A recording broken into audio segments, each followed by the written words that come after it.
Hello बच्चों, क्या हाल चाल। मस्त एकदम।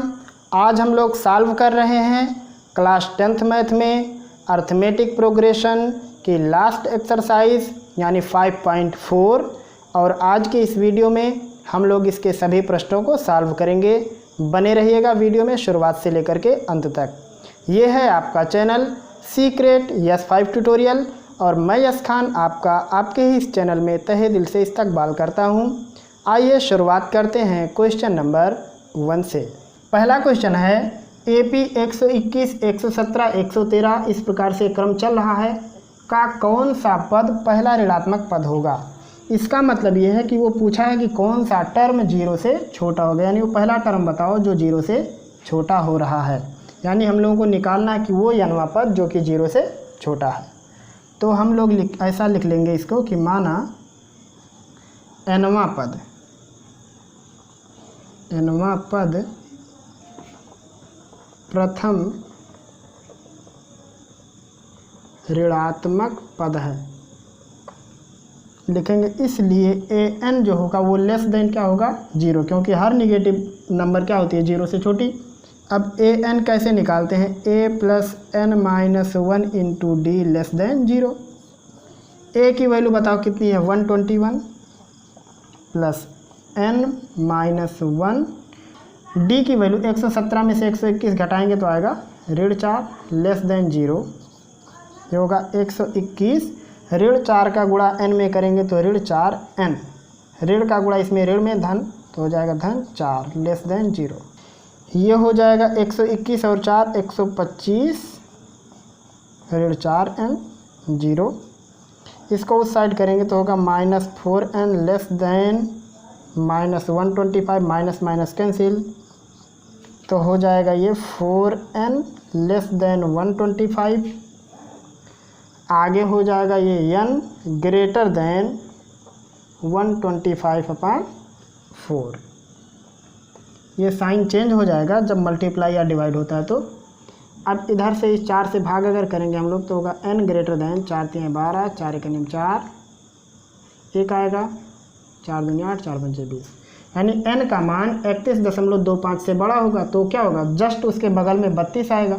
तो लिखेंगे हम लोग इसलिए nवां पद 32 होगा। लिखेंगे अतः प्रथम ऋणात्मक पद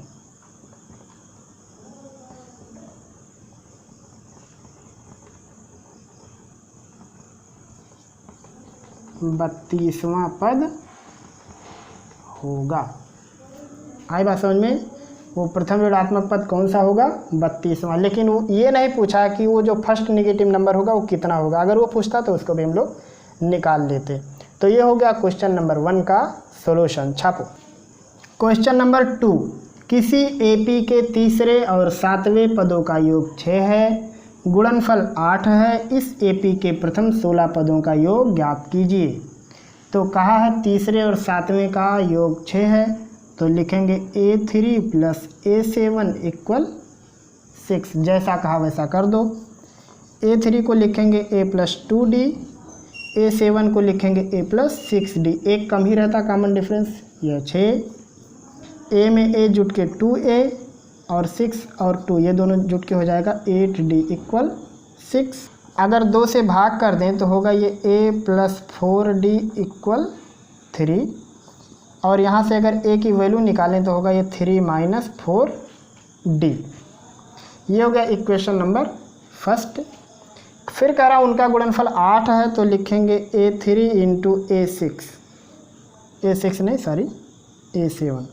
तीसरे और 7वें पदों का गुणनफल कितना है 8। अब A3 को लिखेंगे A प्लस 2D, A7 को लिखेंगे A प्लस 6D और ये है 8।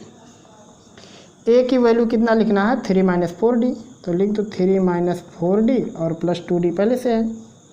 यहाँ भी लिखो 3 माइनस 4D और प्लस 6D पहले से है, इक्वल हो गया 8। अब एक क्वेश्चन में हो गया 3, 4D में से 2D जाएगा तो आएगा माइनस 2D। यहाँ 6D में से 4D जाएगा तो आएगा 2D प्लस में 3 + 2d = 8। अब a - b a + b जैसा दिख रहा है तो a² - b² 3 का वर्ग 9 और ये हो जाएगा 4d² = 8।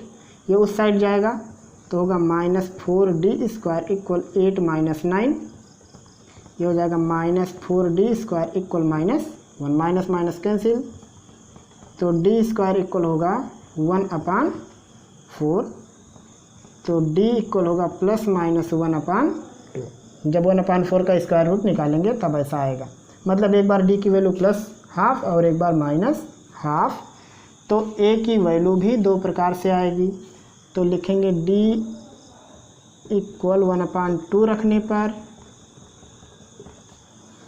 a की वैल्यू कितनी होगी 3 - 4 × 1/2। तो 2 से 4 कटेगा तो 2 आएगा, 3 में से 2 जाएगा 1, यानी a की वैल्यू हो गई 1। एक बार d की जगह पे -1/2 रखेंगे। तो जब 1/2 रखेंगे माइनस में तब a की वैल्यू होगी 3 - 4, d की वैल्यू -1/2। तो 2 दूनी 4 2 आएगा, माइनस माइनस प्लस यानी आएगा 7। तो यहाँ से a का मान आया 7। तो d का 2 मान आया, a का 2 मान आया। फिर करा 16 पदों का योगफल। तो लिखेंगे यस 16 जो कि निकालना है होगा 16/2 2 × एक बार a की जगह क्या लेंगे 1 प्लस n की जगह 16 ऋण 1 और जब 1 लेंगे तो d की वैल्यू कितनी लेंगे 1/2। 16/2 मतलब ये हो गया 8, 2 × 2, 16 में से एक जाएगा 15, 15/2 हो गया।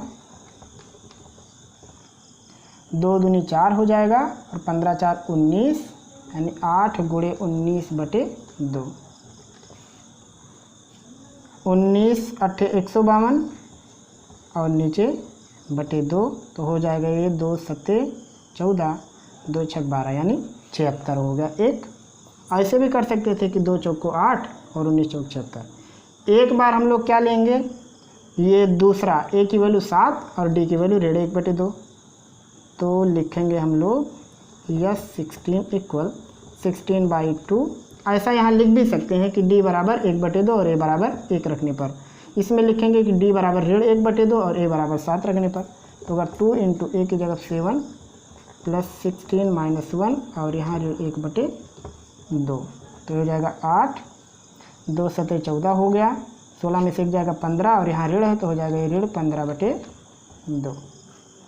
14 दूनी 28 और 28 में से 15 घटा देंगे तो 13 आएगा यानी 8 × 13/2। 2 चौको 8, 13 चौको 52 यानी यह 16 की वैल्यू कितनी आ गई 52। तो या तो यह 16 कितनी आएगी 76 या तो यह 16 कितनी आएगी 52। और इस प्रश्न में क्या कह रहा है 16 पदों का योग, तो या तो 76 होगा या फिर 52। और यही है क्वेश्चन नंबर 2 का सॉल्यूशन। इसमें मेन क्या था देखो d की 2 वैल्यू आई तो a की 2 वैल्यू आई और जब a की 2 वैल्यू है तो फिर s की भी 2 वैल्यू होगी। क्वेश्चन नंबर 3 है एक सीढ़ी के क्रमागत डंडे परस्पर 25 सेंटीमीटर की दूरी पर हैं। डंडों की लंबाई समान रूप से घटती जाती है। सबसे निचले डंडे की लंबाई 45 सेंटीमीटर और सबसे ऊपरी डंडे की लंबाई 25 सेंटीमीटर है। यदि ऊपरी और निचले डंडों के बीच की दूरी 2.5 मीटर है तो डंडों को बनाने के लिए लकड़ी की कितनी लंबाई की आवश्यकता होगी। तो देखो दिया सबसे नीचे वाली लंबाई 45, सबसे ऊपर 25 और इसके बीच का गैप कितना है 25 सेंटीमीटर का गैप है। सबसे नीचे सबसे ऊपर के डंडों के बीच की दूरी है 2.5 मीटर। तो पहले ये पता करो कि कुल कितने डंडे बनेंगे यानी n की वैल्यू कितनी होगी। तो बताओ कुल कितने डंडे बनेंगे। तो 2.5 मीटर कुल लंबाई है, इसमें किससे भाग करेंगे 25 सेंटीमीटर से। ये मीटर और ये सेंटीमीटर और +1 करना पड़ेगा। क्यों? क्योंकि हम लोग एक डंडे से स्टार्ट करेंगे यहाँ से। ये अगर इधर से स्टार्ट करेंगे तभी एक जोड़ना पड़ेगा। मतलब 2.5 मीटर में जैसे एग्जांपल के लिए मैं बताऊँ एक यहाँ है मान लो 1 सेंटीमीटर पे है ऐसे। अब देखो इसमें कुल कितने लगे हुए 1 2 3 4 5। हम क्या कह रहे हैं कि यहाँ से स्टार्ट करना यहाँ पे आना है और ये है पूरा 5 सेंटीमीटर। 5 नहीं बल्कि कितना है 1 2 3 4 सेंटीमीटर मान लो हम लोग लेते हैं। हम क्या 1-1 सेंटीमीटर पे आपको लगाना है। तो देखो 1-1 सेंटीमीटर पर लगाने के बावजूद कितने हो गए 5, तो 4 में 1 से भाग करेंगे तो 4 ही तो आएगा। लेकिन उसमें आपको एक डंडा और जोड़ना पड़ेगा, क्योंकि जहाँ से आप स्टार्टिंग करेंगे आपको एक वहाँ रखना पड़ेगा। तो बिल्कुल ऐसे ही क्या करना है, टोटल लेंथ लेना है। टोटल लेंथ 2.5 मीटर और गैप 25 सेंटीमीटर, तो 2.5 में 25 से भाग करना और उसमें एक डंडा प्लस कर देना है। तो अब 2.5 मीटर को क्या लिखेंगे, 2 दूनी 4 1 5, 5/2 मीटर। इसको सेंटीमीटर बनाओगे तो 100 से गुणा और नीचे 25 पहले से प्लस 1। 2 से 100 में भाग करेंगे तो आएगा 50 और 50 पंचे 250। 250 इसको ऐसा भी लिख सकते हो कि 2.5 मीटर माने 250 सेंटीमीटर। 25 दाम 250 और 1 जोड़ देंगे तो 11 आएगा, यानी n की वैल्यू कितनी हो गई, 11 डंडे कुल बनेंगे। सिंपल प्रश्न हो गया। पहला टर्म मान लो 45 है, लास्ट टर्म 25 है और n की वैल्यू 11 है। उसके बाद यस 11 निकालना। सिंपल प्रश्न 11/2 a plus l, n/2 a plus l यही फार्मूला होता है। तो n की जगह पे 11, a की जगह पे 45, l की जगह 25। 45 25 मतलब 70, तो 11/2 इंटू 70 और 70 में 2 से डिवाइड करेंगे तो आएगा 35 इंटू 11। तो 11 का 5 में 5 और फिर एक 5 बचेगा, 11 का 3 में 33 और 5 जोड़ देंगे तो 38, यानी 385 सेंटीमीटर। यानी पूरी सीढ़ी को बनाने के लिए जो डंडे लगेंगे कुल डंडों की लंबाई होगी 385 सेंटीमीटर। सिंपल प्रश्न था। छापो। क्वेश्चन नंबर 4, एक पंक्ति में मकानों को क्रमागत रूप से संख्या 1 से 49 तक अंकित किया गया है। दर्शाइए कि x का ऐसा मान है कि x से अंकित मकान से पहले मकानों की संख्याओं का योग उसके बाद वाले मकानों की संख्याओं के योग के बराबर है। x का मान ज्ञात कीजिए। सिंपल प्रश्न है। देखो समझाता हूँ मैं आपको। आपके किताब में एक संकेत दिया है, आप उस संकेत को फॉलो मत करो, मैं आपको एक आइडिया बताता हूँ। प्रश्न में कह रहा है कि 1 से स्टार्ट करना है और लास्ट वाला नंबर कितना देना है 49। फिर प्रश्न में कहा इसी बीच में कोई एक मकान है और उस मकान पर नंबर पड़ा हुआ है x। फिर कह रहा है कि इस x से पहले जितने मकान पड़ेंगे उनका योगफल। तो x से ठीक पहले कितना पड़ेगा, x - 1। मतलब आपको 1 से x - 1 तक का योगफल लेना है और x के बाद जो दूसरा ठीक मकान पड़ेगा वो x + 1। मतलब x + 1 से लेकर के 49 तक का योगफल निकालना है और इनको बराबर दिखाना है। आई बात समझ में। प्रश्न में क्या करा कि x से पहले के मकानों की संख्याओं का योग और x से बाद के मकानों की संख्याओं का योग दोनों बराबर है, तो x का मान ज्ञात कीजिए। मतलब आपको क्या लेना है, 1 से x - 1 तक और x + 1 से 49 तक। तो यहाँ वाला तो आपको पता है कि कुल कितने टर्म हैं, x - 1 टर्म है यहाँ, लेकिन इधर कितने टर्म हैं ये आपको पता नहीं है। तो आप पहले पता कर लो कि इधर n की वैल्यू कितनी है। तो शुरुआत ऐसे करेंगे हम लोग, लिखेंगे x से पहले, x से पहले a इक्वल कितना है 1, लास्ट टर्म कितना है x - 1, n की वैल्यू कितनी अगर हम पूछें तो वो भी कितनी है x - 1, क्योंकि 1 से स्टार्ट हो रहा है तो जहाँ रुका वही n भी हो जाएगा। और कॉमन डिफरेंस कितना, 1 1 बढ़ता जा रहा है तो वो भी 1 हो जाएगा। से अगर हम पूछें कि x - 1 कितना होगा, मतलब 1 से लेकर के यहाँ तक का योगफल, तो कहोगे x - 1/2 होगा और a + l अगर हम लोग फर्स्ट और लास्ट जानते हैं तो a है 1 और l है x - 1। 1 से 1 कैंसिल तो हो जाएगा ये x, यानी हो गया x - 1/2। ये निकल गया x - 1। अब लिखेंगे हम लोग x के बाद। अब x के बाद का फर्स्ट टर्म कितना है x + 1, लास्ट टर्म कितना 49, लेकिन n नहीं पता है। तो आओ n निकाल के देखते हैं। लिखेंगे nवां टर्म इसका कितना है 49 है और nवां टर्म या l इसका 49 है और l का चलो l को ही समझ के लगा लो। l का फार्मूला होता है a + n - 1 × d, ये हो गया 49। ए की जगह पे x plus 1 plus n minus 1 और d पता है, कॉमन डिफरेंस यह सब में 1 ही है कॉमन डिफरेंस सबका, तो 1 यहाँ रहेगा, कोई फ़र्क नहीं पड़ेगा, आएगा 49। सब कुछ उस साइड करो तो n माइनस 1 इक्वल होगा 49 ऋण x और ये ऋण 1। तो अब ये ऋण 1 और ये ऋण 1 खत्म हो गया, यानी n बराबर हो गया 49 ऋण x। तो n निकल गया, l निकल गया, a निकल गया, तो लिखेंगे अब s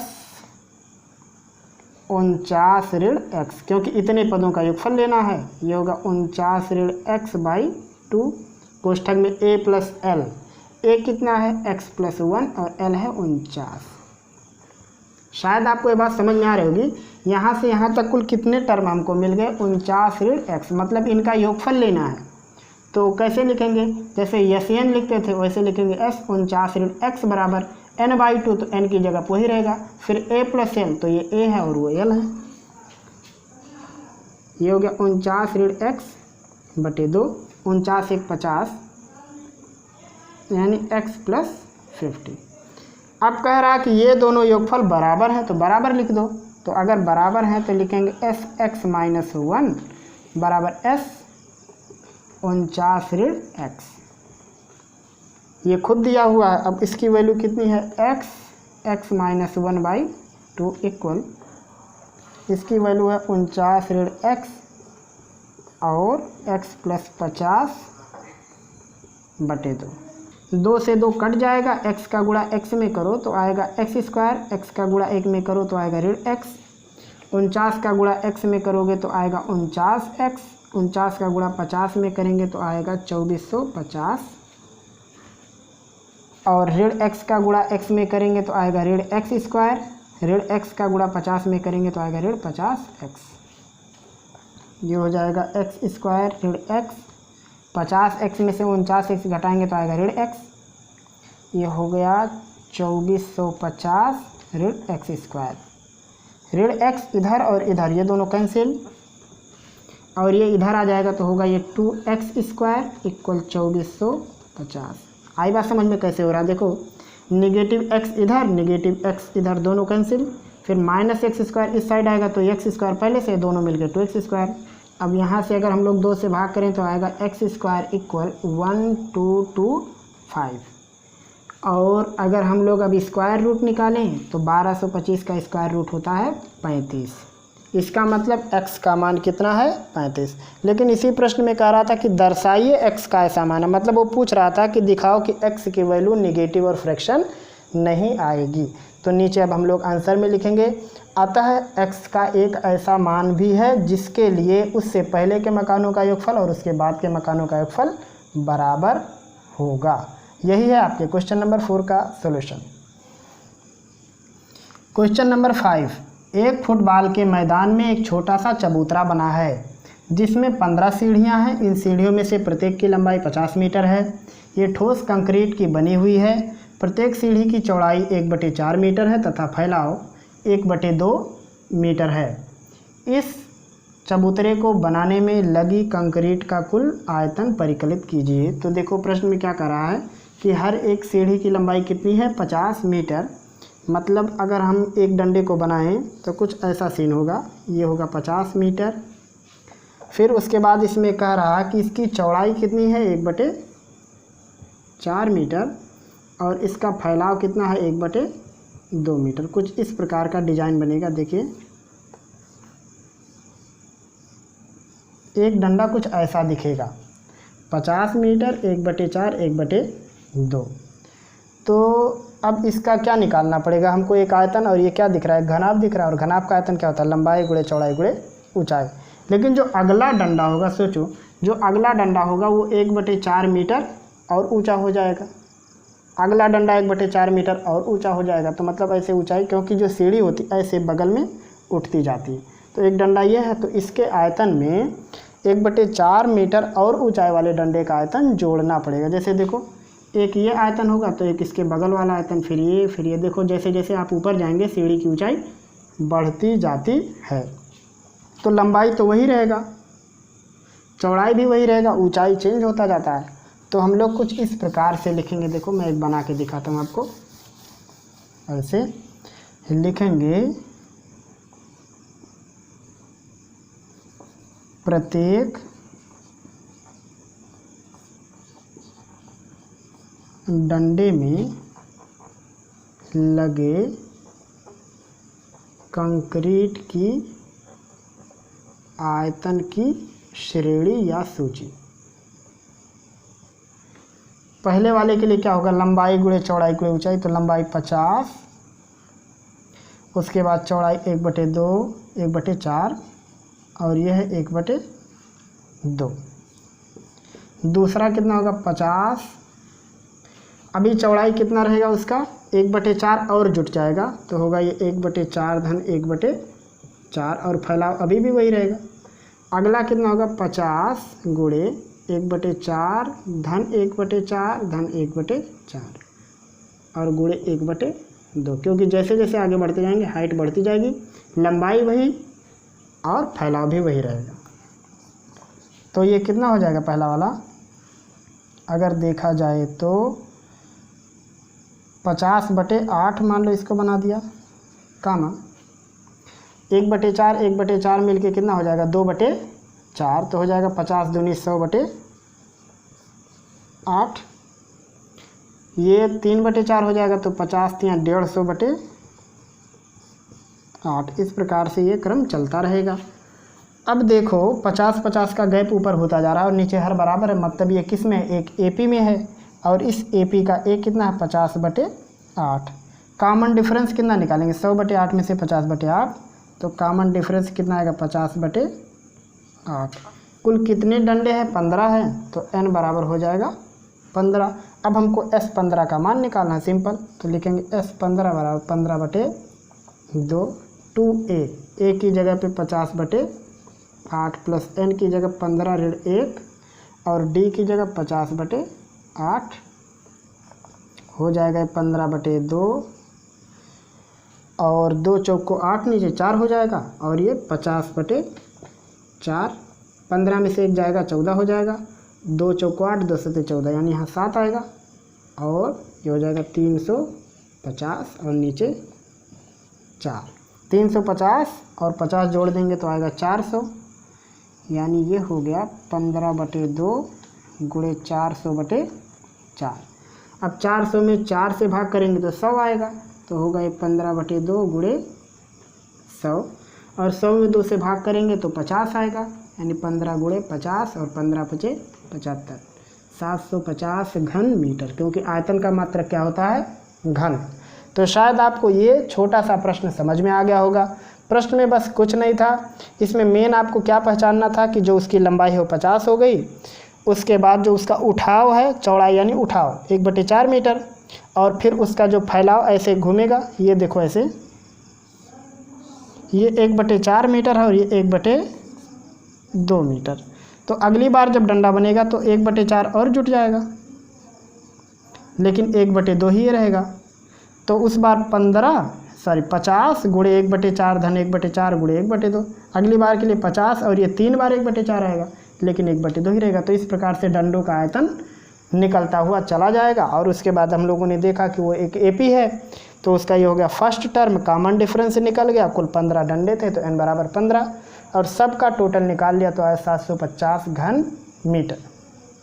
तो ये थी प्रश्नावली 5.4 या एक्सरसाइज 5.4, जो कि एक ऐच्छिक प्रश्नावली थी और इस प्रश्नावली का कोई भी प्रश्न आपके बोर्ड एग्जाम में आने वाला नहीं है, ये कंफर्म जान लीजिए। लेकिन फ़िलहाल आपको इनके प्रश्नों को लगाना आना ही चाहिए ताकि आपका अर्थमेटिक प्रोग्रेशन पर पकड़ और भी मजबूत हो सके। अगर कोई भी प्रश्न होगा तो ज़रूर बताइएगा। फिर मिलेंगे हम लोग जल्द ही अगले पार्ट में, तब तक के लिए दीजिए इजाज़त। खुदा हाफिज़।